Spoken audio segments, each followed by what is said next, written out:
Hi friends, నమస్తే. Welcome back to shiny sweet home. ఈరోజు మనము పప్పు చెక్కల్ని ఏ విధంగా తయారు చేయాలో నేర్చుకుందామండి. ఇవి వచ్చేసి గుల్లగా కరకరలాడుతూ మంచి టేస్టీగా ఉండే విధంగా ఏ విధంగా తయారు చేయాలో చూపిస్తాను. అలాగే మీకు సింపుల్ టెక్నిక్తో ఈజీ మెథడ్లో చూపిస్తాను అనమాట. సో లేట్ చేయకుండా ఈ పప్పు చెక్కల తయారు విధానం చూసేద్దాం పదండి. పప్పు చెక్కల కోసం ఈ విధంగా నేను పొడి బియ్యం పిండి తీసుకున్నాను. అంటే సూపర్ మార్కెట్ తెచ్చుకున్న బియ్యం తీసుకున్నాను. ఒక ½ కేజీ తీసుకున్నాను అనమాట. దాంట్లో వచ్చేసి ఈ విధంగా ఒక 7-8 వెల్లుల్లి రబ్బలు, అలాగే ఒక అల్లం ముక్కని చిన్న చిన్న పీసులుగా కట్ చేసుకుని వేసుకుంటున్నాను. అలాగే ఒక 5 గ్రీన్ చిల్లీ అండి. మీరు మీ టేస్ట్కి తగ్గట్టు కారం యాడ్ చేసుకోండి ఫ్రెండ్స్.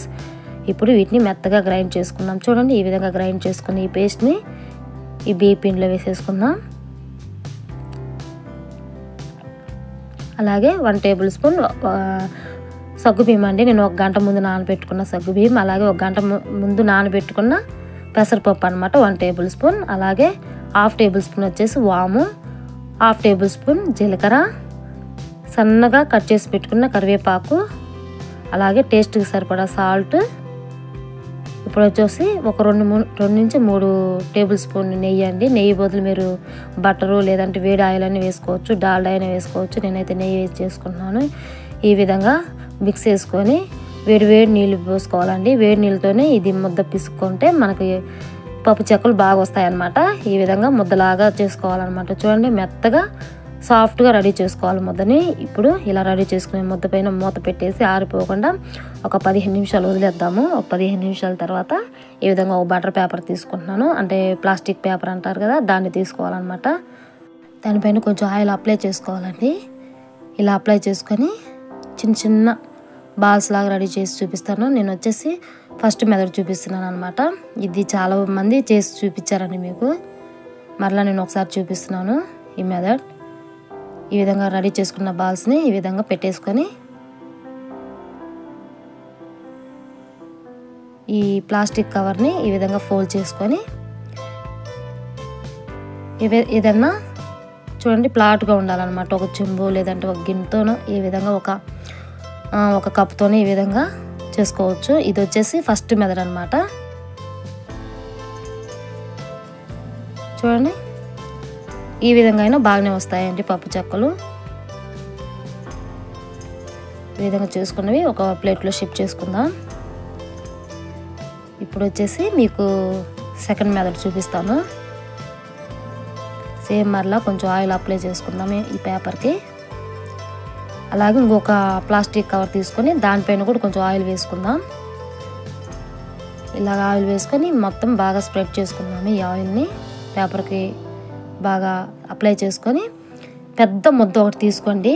ఈ విధంగా పెద్ద ముద్ద తీసుకొని చపాతీ పిండిలాగా ఒత్తుకొని దానిపైన మనం ఆల్రెడీ అప్లై చేసుకున్న ఆయిల్ ఉంది కదా, ఆయిల్ సైడ్ ఈ పైన పెట్టేసి ఈ విధంగా పెద్దగా చపాతీలాగా రెడీ చేసుకోండి. అంటే పల్చగా, అంటే మనం పప్పు చెక్కలు ఎంత పల్చగా అయితే చేసుకుంటామో అదే విధంగా పల్చగా రెడీ చేసుకోవాలి. ఎంత పెద్దగా వస్తే అంత పెద్దగా రెడీ చేసుకోవాలి. ఇప్పుడు దీనిపైన బటర్ పేపర్ తీస్తున్నాను చూడండి.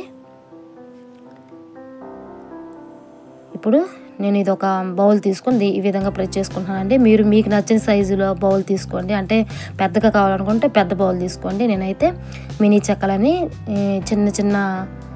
చిన్నగా ఇలా ప్రెస్ చేసుకుంటున్నానండి, చిన్న బౌల్తో అనమాట. చూడండి, చాలా ఈజీగా ఉంది కదా మెథడ్. నేనైతే పప్పు చెక్కలు ఈ మెథడ్లోనే చేస్తానండి. ఒకేసారిగా ఒక 20 చెక్కలు రెడీ అయిపోతాయి అనమాట. ఈ విధంగా చేస్తే సింపుల్గా ఉంది కదా ప్రాసెస్. ఇప్పుడు ఈ సైడ్లో ఉన్న ఈ పిండిని పక్కకు తీసేసుకుందామండి. ఇప్పుడు నెక్స్ట్ టైం వీటిని మళ్ళీ మనం చెక్కలు చేసుకుందాం అనమాట.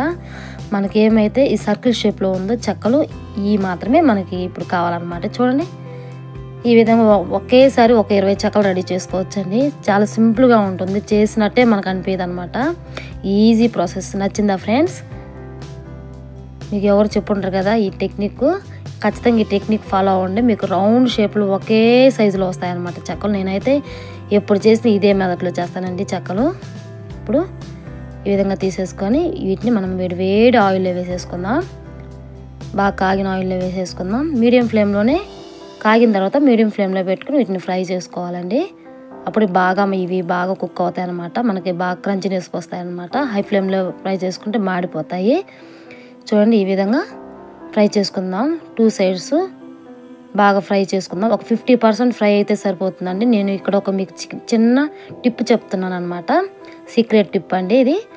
ఈ విధంగా 50% ఫ్రై అయిన తర్వాత వీటిని తీసేసుకుందాం. ఏంటి ఫ్రై అవ్వలేదుగా తీసేస్తుంది అనుకుంటున్నారా? చెప్తాను ఫ్రెండ్స్, తొందరపడొద్దు. ఇప్పుడు వీటిని పక్కన తీసి పెట్టుకుందాం. అలాగే ఆల్రెడీ మనం పప్పు చెక్కలు రెడీ చేసి పెట్టుకున్నాం కదా, అవి కూడా దీంట్లో వేసేసుకుందాం. ఈ విధంగా 1 by 1 అన్నీ వేసేసుకుందాం. ఈ విధంగా వేసుకున్న తర్వాత వీటిని కూడా మనం ఒక 50% అయ్యేంత వరకు ఫ్రై చేసుకోవాలన్నమాట. 2 సైడ్స్ చూడండి 50% ఫ్రై అయ్యాయి కదా.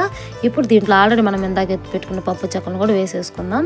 ఈ విధంగా ఎందుకు వేసుకుంటున్నానంటే మనకి బాండీలు చిన్నగా ఉంటాయి కదండి, ఒకేసారి 20-30 చెక్కలు వేసుకోవాలంటే ఒకదానికి ఒకటి కరుచుకుంటాయి. ఈ విధంగా వేసుకోవడం వల్ల ఎక్కువ రెడీ అవుతాయి, అలాగే ఆయిల్ కూడా బాగా సేవ్ అవుతుంది అనమాట. బాగుంది కదా టిప్పు. సో ఫ్రెండ్స్, ఈ టిప్ ఖచ్చితంగా మీరు ఫాలో అవ్వండి. చూడండి మన పప్పు చెక్కలు కూడా బాగా ఫ్రై అయ్యాయి అనమాట. ఈ విధంగా ఫ్రై అయితే సరిపోతుంది. అంతే ఫ్రెండ్స్, ఇప్పుడు వీటిని మనము ఒక ప్లేట్లో షిఫ్ట్ చేసుకుందాం. చూడండి ఎంత బాగా వచ్చాయో, ఒకే లెవెల్లో భలే వచ్చాయి కదా. సో ఫ్రెండ్స్, ఈ రెసిపీ మీకు నచ్చినట్లయితే ప్లీజ్ లైక్ చేయండి ఫ్రెండ్స్, అలాగే షేర్ చేయండి, సబ్స్క్రైబ్ చేసుకొని పక్కన బెల్ ఐకాన్ని యాక్టివేషన్ చేయండి. Thank you for watching my video friends. Bye bye.